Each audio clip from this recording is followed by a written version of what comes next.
I'm Danielle with Hogan Life. Thank you for joining me on my channel. I'm a homeschooling mom of 7. Those kids range from 16 to 2. 2. What that equates to in everyday English is I need to have a lot of creativity, a lot of flexibility, and variety as I'm going about my school day, especially for the younger children. You need ideas. Yes, I need ideas. We always need ideas. In this video, I have some ideas. These are not extensive by any means, but they are ideas that are actually working for me right now as we speak. These are current things I do regularly during our school hours. I'm going to shave the specificity down a tiny bit to talk to you specifically about things that we are doing during basket time. Specificity. I just had to try.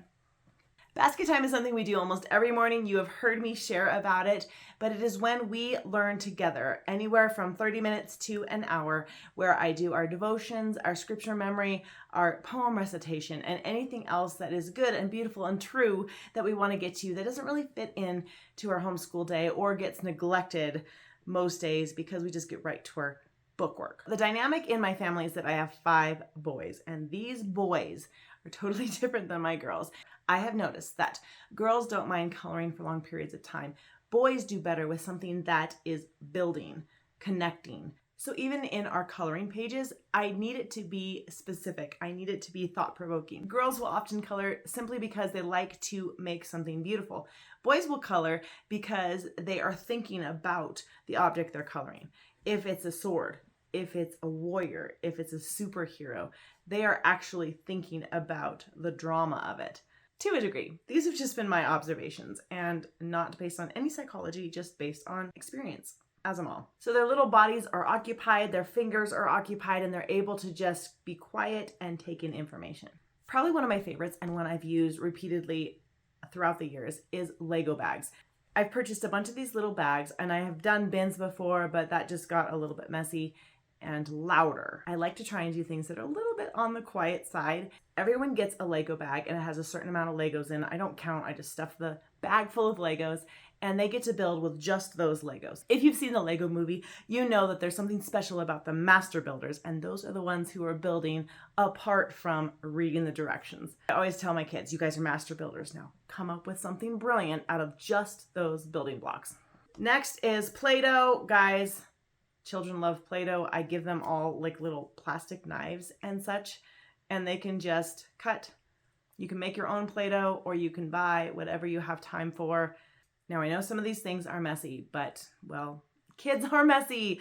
Life is messy, and being a mom is certainly messy. I was just telling someone on the soccer field today that if you don't have something on your clothes from your kids, then maybe you're not engaging enough. As it stands, I had spilled my coffee down my shirt. It really wasn't their fault at all. This next one is messy. It is Kinetic Sand, and it's not great, but it's great. You get my drift.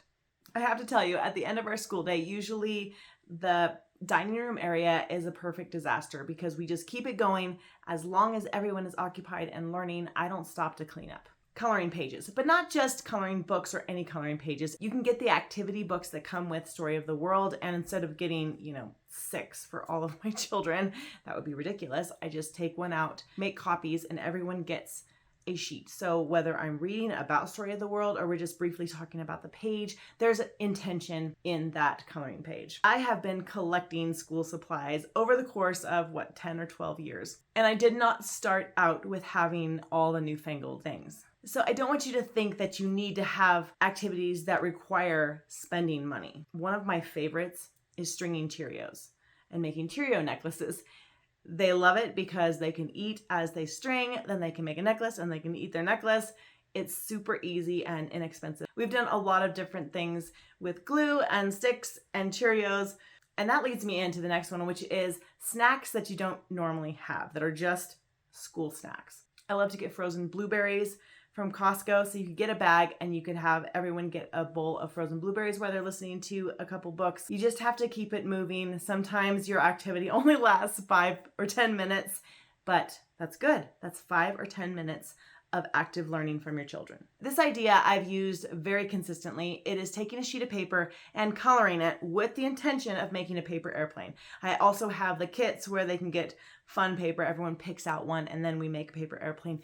Even the youngest children can make a very easy paper airplane, and I am actually quite good at making several. Boy, mom. But that is a really fun one to do and super cheap. Just pass around pages. Everyone gets either stickers or markers, everything to create a beautiful jet, and then we make our paper airplanes.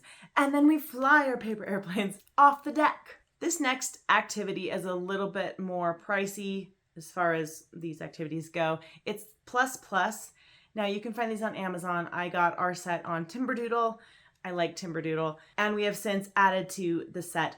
But this is great because it's so colorful and you can connect them and make whatever's in their imagination. There's also some booklets that come with it. You can also encourage the younger ones to sort into colors. So I've gotten before a muffin tin and just put different colors in each one, and they can practice sorting their colors. And finally, perler beads. Perler beads have been epic for a basket time because it keeps the kids so occupied.